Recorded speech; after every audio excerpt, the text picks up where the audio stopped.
Every professional services firm is built on a foundation of specialized internal knowledge. To bring those insights to light, a business needs a format that captures nuance and scales expertise across multiple digital platforms simultaneously. When deciding to share that knowledge through video, the first hurdle isn't the content, it's deciding where and how to record it. It is easy to assume that all podcast studios are roughly the same. You see a room with microphones and cameras and assume the production requirements are met.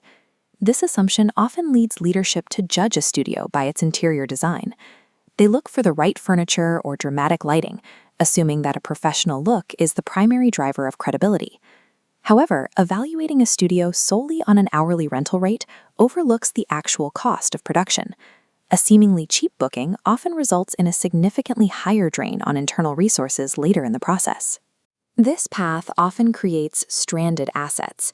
These are polished, high-resolution videos that lack the strategic structure needed to improve search visibility or accelerate the sales pipeline.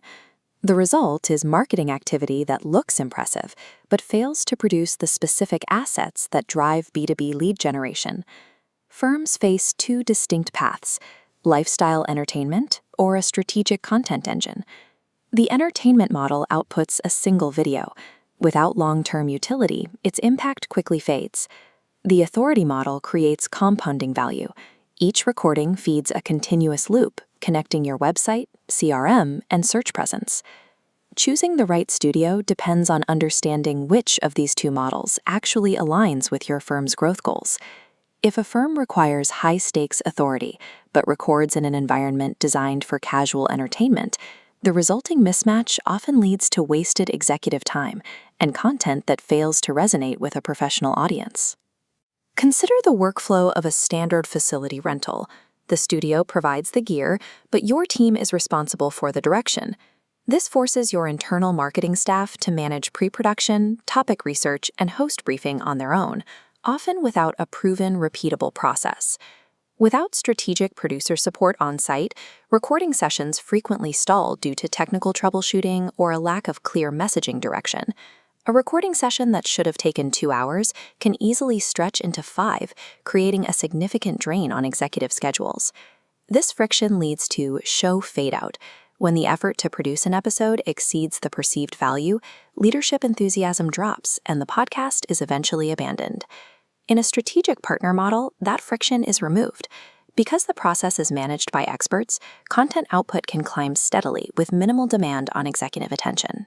A strategic partner organizes episode themes and recurring segments long before the cameras turn on, ensuring the conversation remains focused on high-value business subjects.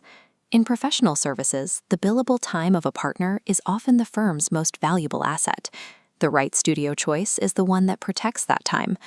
The physical environment also dictates the tone of the message. Lighting and room design influence how an audience evaluates the credibility of the speaker. Many modern studios use neon formatting and high-energy visuals designed to capture attention in the consumer entertainment space. For firms in legal, finance, or logistics, that same energy can feel misplaced. Buyers in these sectors respond to clarity and substance rather than internet trends. The goal of a B2B podcast is to project stable confidence. The recording environment must match the level of trust your clients expect when they hire you. The most significant difference between these models is the intent behind distribution. A traditional approach involves publishing one long episode and hoping it finds an audience on its own. Without a system to repurpose that media, the shelf life of an episode is incredibly short once it moves down a social media feed. A content multiplier strategy treats the recording day as an asset creation day.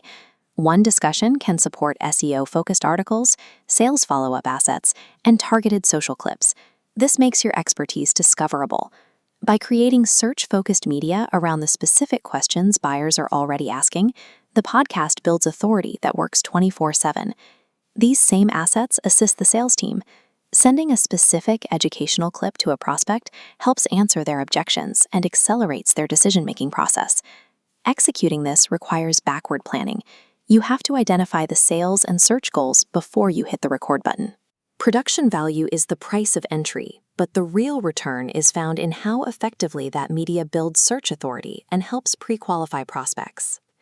To decide which model is right for you Use this capability scorecard to evaluate your internal team.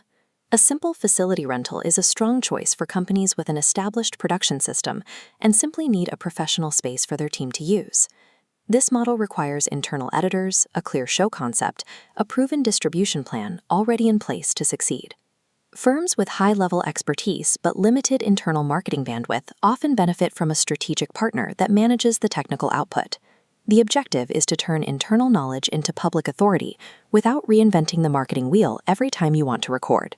Voxel Micro Video Labs is a strategic partner designed specifically to deliver these business outcomes.